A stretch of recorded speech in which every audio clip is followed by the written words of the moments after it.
those who curse you.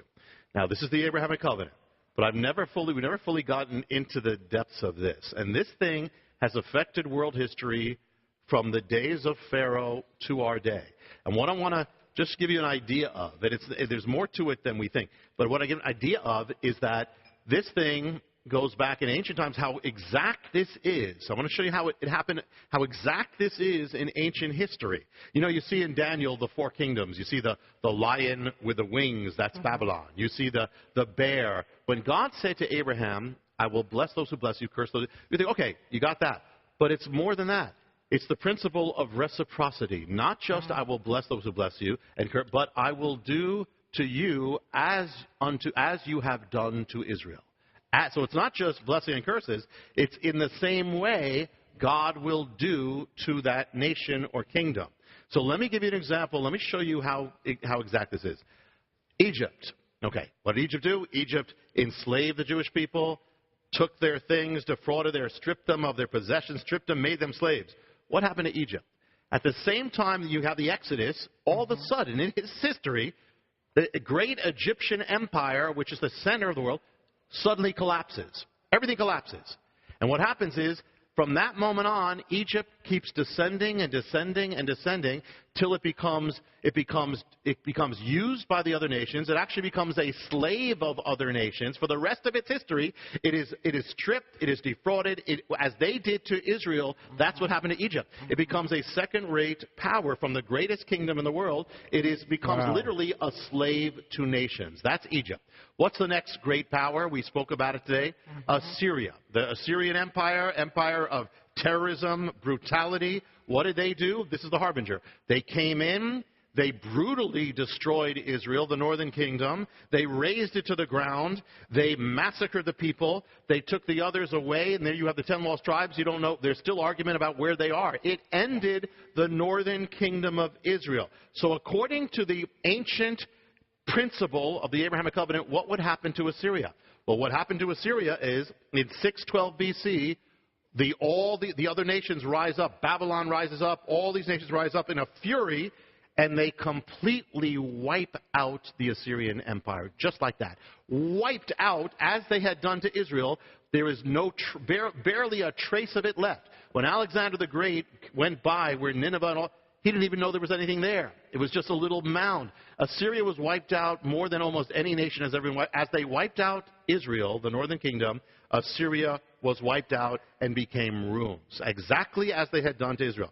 Next kingdom, the lion with the wings, Babylon. What did Babylon do to Israel?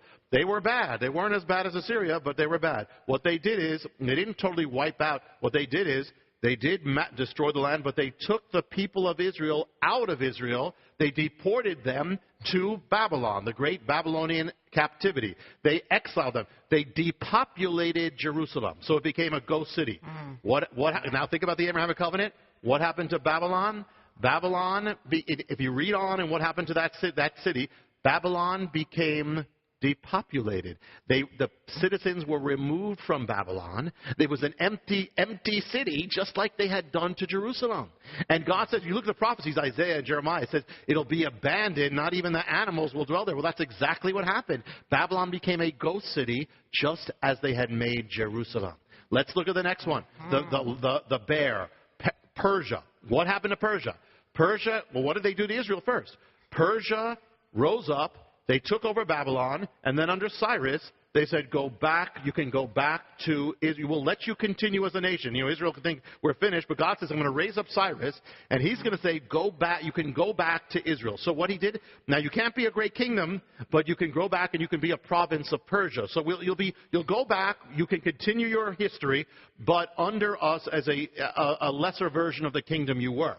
That's what they did. What did then God do to Persia? They're the only one that let Israel continue. God, therefore, allowed Persia to continue as a nation. It's the only one. Because they let them go. But not as they were the great Persian Empire. He let them continue, as they did to Israel, as a smaller version of the great empire. So what happens, if you read on history, you have these other empires that rise up from Persia. The Parthian Empire, you can go through a whole list. They keep rising up. They keep having revivals, just like they let Israel revive. But each one is smaller basically then the great Persian Empire, smaller and smaller, till you get to even the 20th century when you have the Shah of Iran trying to revive the Persian Empire. Smaller, smaller, smaller. And what is Persia? Persia is Iran. Iran. It's the one beast that was allowed exactly as they had done to Israel, God did to them. Let's now move to the leopard. The leopard with 4 heads. The leopard, Greece. What did Greece do to Israel? Well, under Alexander the Great was pretty neutral. He swept through. But then his 4 generals divide up the empire. You have Antiochus Epiphanes, the guy who brought you Hanukkah, the foreshadow of the Antichrist, desecrated the temple, all that. He decided, we're going to eradicate the Jewish faith. We're going to spiritually fight this. We're going to end the God of Israel and all that. Well, what happened is, soon after that, Antiochus falls as a king. You won't read this in Hanukkah. This happened after Hanukkah. He falls as a king, and then within about 100 years, his empire is virtually powder, nothing. So God destroyed it. But this is deeper. What Greece did, or the civilization of Greece, is they sought to end the ways of God more than even the land. They used the Greek ways. They said, we will replace the God of Israel with the God of the Greeks. The Jewish people will worship Zeus. We will use Greek culture. Greek culture would come in. We're going to do Greek language, and it almost worked. The Jewish people started speaking Greek and all that. What did God do to Greece? The Greeks. What He did is, as they tried to eradicate the faith in God and replace it with the gods of the Greeks, God replaced the God of the Greeks with the gospel of Israel. Wow. He did the exact thing that they tried to do. In fact, he even used, you have the word today, you have the word synagogue. That's a Greek word. There are a lot of things in Hebrew. That's actually a Greek word. The diaspora, the dispersion of the Jews, Greek word, all the Greek words. But the thing is, what happened is they tried to use the Greek culture and Greek language to spread the Greek ways and eradicate the faith in Israel. God used the Greek language to eradicate the pagan ways and bring the gospel, the Greek. That's why the New Testament's in Greek. It's part of the Abrahamic covenant. God used what the enemy used against God. God takes the very thing and uses it for God. And most of us have found the Lord through a Greek version of this. So God, it's amazing how this works in history. And I'll share one more, because this is the final kingdom of the ancient world, and we'll just another time I can go throughout all history up to now. But we have a word for America. But the last one was the kingdom of Rome. What did Rome do to Israel? Rome came into Israel. Rome destroyed Israel. But Rome scattered Israel across the world. If you see Jewish people now and they're not in Israel, it's because of Rome. Why I'm here? Because of Rome. God, did all, but they came in there, they destroyed the temple, all these things they destroyed what they thought was the Jewish faith, but they scattered Israel all across the world, diaspora, scattered them to the ends of the earth, all the way from Rome. It broke up Israel like powder. Just like it says in Daniel, this one will crush in powder, will crush everything. Well, what did God do to Rome? As they had done to Israel, God broke up Rome. First he split them in two. Then what he did is he totally disintegrated Rome and scattered it to the world. What do I mean? Let me tell you how. Let me give you an example. The language of Rome was Latin. What did he do? He scattered it to the world so that now it becomes French, Spanish, Portuguese, Romanian, Italian. He literally, that's why you have all that, because God scattered in pieces Rome. Across the world, why do you have all across the world you have leaders called dukes or duchess, or you have a senate in America, you have a president, all after the Roman system. All around the world, the Roman system of government is there, but it's been broken in pieces. You go to Washington, D.C., that's Roman architecture. All around the world has been spread. You look at Roman Catholicism, it's all split up, dioceses, that's the Roman split. All these things are based on Rome, scattered to the ends of the world. He took Rome and did exactly what they did to the Jewish people. Continued, they affected the world, so has Rome. It's a whole other thing to talk about, the ghost kingdom that's linked to what's coming. But Rome never fully stopped. Rome has been scattered around the world, just as they did to the Jewish people. God is exact. So let me just give one thing. We'll stop right there. There's so much to share about every empire, including America. But I'll just say one word about America. Is it an accident?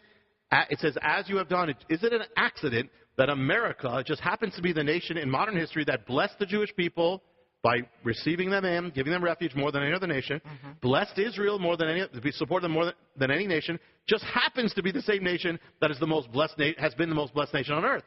God said it, He did it, He's faithful. But the warning is, as you do to Israel, so it shall be done to you, and to much is given, much is required. We've been blessed, among other things, as we have blessed Israel. But in the last 8 years, we've seen something else. We've seen the worst deterioration in the history of America and Israel. If you abandon, think about now think about the mystery, the Chaldean mystery. If you abandon Israel, what shall happen to you? If you place Israel in danger, what shall happen to you? If you divide up the land of Israel, what shall happen to your nation? That is the warning. I will bless those who bless you. I will curse those who curse you. God is real. God, the God of Israel, is the God of the universe, and He's real.